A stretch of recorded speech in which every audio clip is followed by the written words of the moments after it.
There are films that entertain, and then there are films that resonate. Gladiator, directed by Ridley Scott, is one of those rare epics that lingers in the soul. It is a story of betrayal and revenge, but beneath the spectacle of blood and sand, it is a meditation on Stoicism, on endurance, honor, and the acceptance of fate. Released in 2000, Gladiator reignited Hollywood's love for historical epics. Russell Crowe's performance as Maximus Decimus Meridius turned him into an icon, while Hans Zimmer's haunting score ensured the film's emotional weight would last for decades.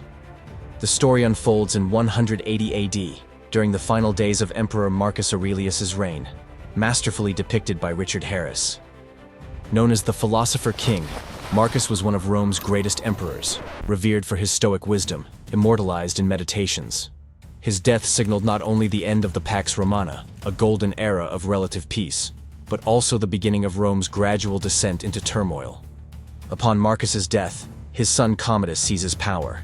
Unlike his father, Commodus is vain, cruel, and egotistical, more concerned with his image than the welfare of Rome.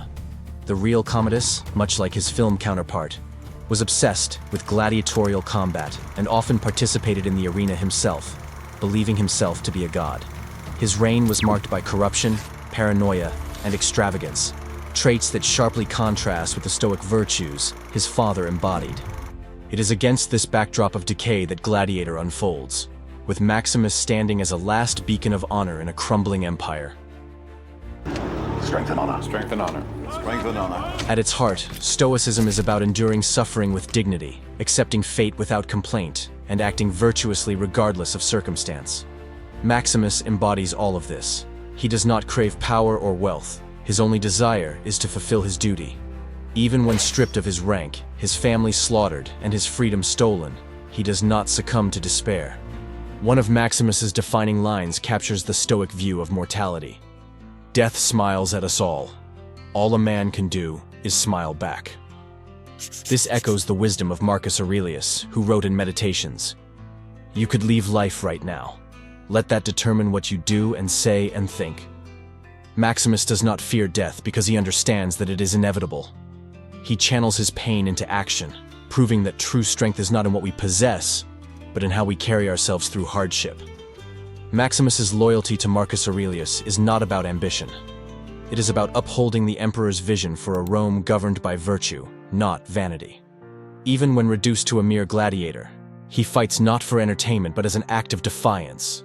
He transforms the blood-soaked Colosseum into an arena of resistance. Are you not entertained?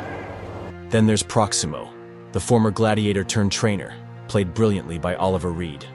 Proximo is a survivor, but he isn't cynical. He understands the game, but he also understands freedom. His words to Maximus carry the weight of a man who has already walked the same path. We mortals are but shadows and dust. This is Stoicism in its essence, reminding Maximus and the audience that everything in life is temporary. Wealth, fame, even the deafening cheers of the Colosseum, none of it lasts. What truly endures is how we choose to live and face our fate. Shadows and dust. If Maximus is the embodiment of Stoic virtue, Commodus, remarkably embodied by Joaquin Phoenix, is its antithesis. He is ruled by emotions, constantly seeking validation and fearing humiliation.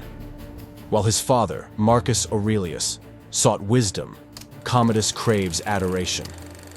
Unlike Maximus, Commodus is unable to accept fate. His insecurity drives him to paranoia, his need for control leading to cruelty.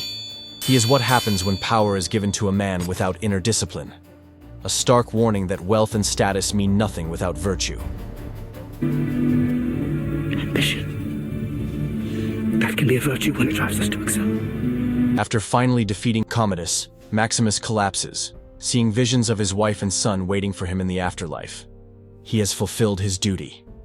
This is Stoicism in its final form. The goal was never to live forever, but to live well, to endure suffering without losing oneself, to meet death not with fear, but with peace. As Marcus Aurelius wrote, "Do not act as if you have 10,000 years to live. Death hangs over you. While you live, while it is in your power, be good." Gladiator is more than just a historical epic. It is a Stoic masterpiece. It reminds us that life is unpredictable, suffering is unavoidable, and death is certain. But what we do with our time, how we carry ourselves in hardship, and what we stand for, that is what defines us.